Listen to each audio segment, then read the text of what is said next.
দেন, সব উজাড় করে দেন। আমেরিকা মানে শুনেন, বা এই দেশটা তো 200 বছর এই ব্রিটিশদের ভিতরে ছিল।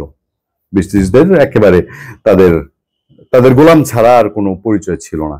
হ্যাঁ, এক মির্জাফর সিরাজউদ্দৌলার সাথে মির্জাফরি করে সে ব্রিটিশদের হাতে ক্ষমতা তুলে দিচ্ছিল, এবং তার ফল 200 বছর এই বাংলাদেশের, এই বাংলার মানুষ, তারা অরিজিনাল বাংলা বলতে যা বোঝায়, বাংলা, আসাম, বিহার, উড়িষ্যা, তারা ভোগ করছে। সেটা উতরাইতে উতরাইতে গিয়া তিতুমির, সূর্য সেন, প্রীতিলতা ওয়াজদেদার মতন কত মানুষের আত্মত্যাগের পরে একটা পর্যায়ে গিয়ে শেষ হয়েছে। তারপরে ঘুরে ফিরে কপাল শুনি আবার পাকিস্তানের একরকম তাবেদার হিসেবে থাকতে হলো। সেটার মুক্তির বার্তা এনে দিলেন বঙ্গবন্ধু শেখ মুজিবুর রহমান। গেল ফাইট চলতে চলতে, এইবার আমেরিকার হাতে এই দেশটারে কে তুলে যাওয়ার প্রতিযোগিতা লাগছে। বরাবর আজকে থেকে 2-3 দশক ধরেই আমেরিকার স্বাধীনতা সংগ্রামের সময় থেকেই এই দেশে তেল গ্যাসের সম্ভাবনার উপরে আমেরিকার নজর সারা পৃথিবীর গরিবের উপরে যেরকম নজর আছে। আচ্ছা, আমরা শেভরন যখন সিসমিক সার্ভে করে, আমার মনে আছে, আমি তখন বাংলা মিশনে কাজ করি, সেই লাওয়াছড়া অভয়ারণ্যে তীব্র প্রতিবাদ গড়ে তুলেছে বাংলাদেশের পরিবেশবাদীরা। আমি সরেজমিন রিপোর্ট করতে গিয়েছিলাম। তখন থেকেই এইসব তেল গ্যাসে কি কি হয় জানি। এই তেল গ্যাস নিয়ে কাজ করতে করতে গিয়ে সাংবাদিক যে সাগর রুনির সাগর ভাই, সাগর সরোয়ার, তিনি প্রাণ দিয়েছেন বলে বড় গুঞ্জন আছে, যদি আর কোনো সমাধান নাই। তারপর এই তেল গ্যাসের কারণে সারা বিশ্বে তৃতীয় বিশ্বযুদ্ধ লাগার উপক্রম হয়।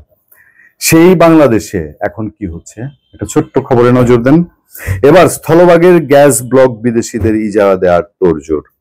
সাগরের ব্যর্থতার পর এবার স্থলভাগের বহুজাতিক কোম্পানির জন্য গ্যাস উৎপাদন বন্টন চুক্তি পিএসসি চূড়ান্ত করার জন্য তোড়জোড় শুরু করেছে অন্তর্বর্তী সরকার। কে এর এই ক্ষমতা দিচ্ছে, কে রাইট দিচ্ছে যে এই সরকার বন্দর দিয়ে দেয়, এই সরকার এখন তেল গ্যাস ব্লক বরাদ্দ দিয়ে যাবে, কে এখানে বসেছে, কার সাথে?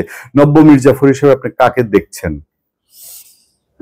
যদিও নির্বাচনের আগে এ ধরনের উদ্যোগ কতটা বাস্তবসম্মত তা নিয়ে দ্বিধান্বিত বিশেষজ্ঞরা। সূত্র বলছে, বিগত আওয়ামী লীগ দেশের স্থলভাগের কোনো গ্যাস ব্লক বিদেশি কোম্পানির হাতে তুলে না দেওয়ার বিষয়ে নীতিগত সিদ্ধান্ত নিয়েছিল।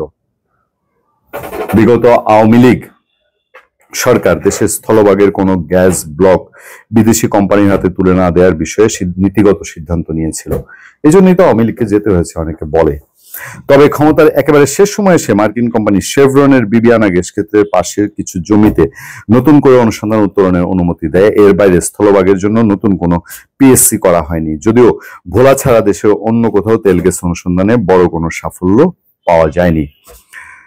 সংশ্লিষ্ট সূত্র বলছে, বিগত সরকারের শেষ দিকে পিএসসি সংশোধন করে সাগরের তেল গ্যাস অনুসন্ধানের দরপত্র আহ্বান করায় অন্তর্বর্তী সরকার আগের সরকারের আহ্বান করা দরপত্র বাতিল না করে বরং দরপত্র জমা দেওয়ার সময় বাড়িয়ে দেয়। আগের সরকার তো কিছুই তারা বাতিল করে নাই, হ্যাঁ, খালি মুখেই মুখে সব। এরপরও কোনো বহুজাতিক কোম্পানি বঙ্গোপসাগরের তেল গ্যাস অনুসন্ধানে আগ্রহ দেখায়নি। পেট্রোবাংলা সূত্র বলছে, তেল গ্যাসের ঘাটতির কারণে নতুন করে কূপ খনন করতে চায় সরকার।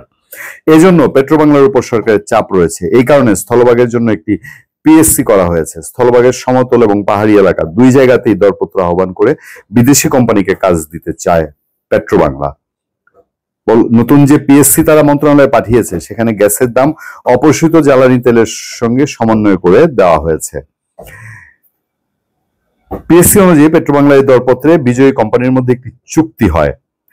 এ বিষয়ে বলা হচ্ছে যে সংশ্লিষ্টরা নতুন পিএসসি অনুমোদনের জন্য তারা মন্ত্রণালয়ে পাঠিয়েছে। তার দাবি, সাগরের পিএসসি তুলনায় স্থলভাগের গ্যাসের দাম কম হবে। সরকারের অনুমোদন পেলে চলতি বছরের মধ্যে দরপত্র আহ্বান করা যাবে বলে আশা করছেন তারা। বুঝতে বললাম, দেন, দিয়ে দেন। এই দেশে কোনো কিছুর উপরে জনগণের তো কোনো অধিকার নেই, যা আছে দেন।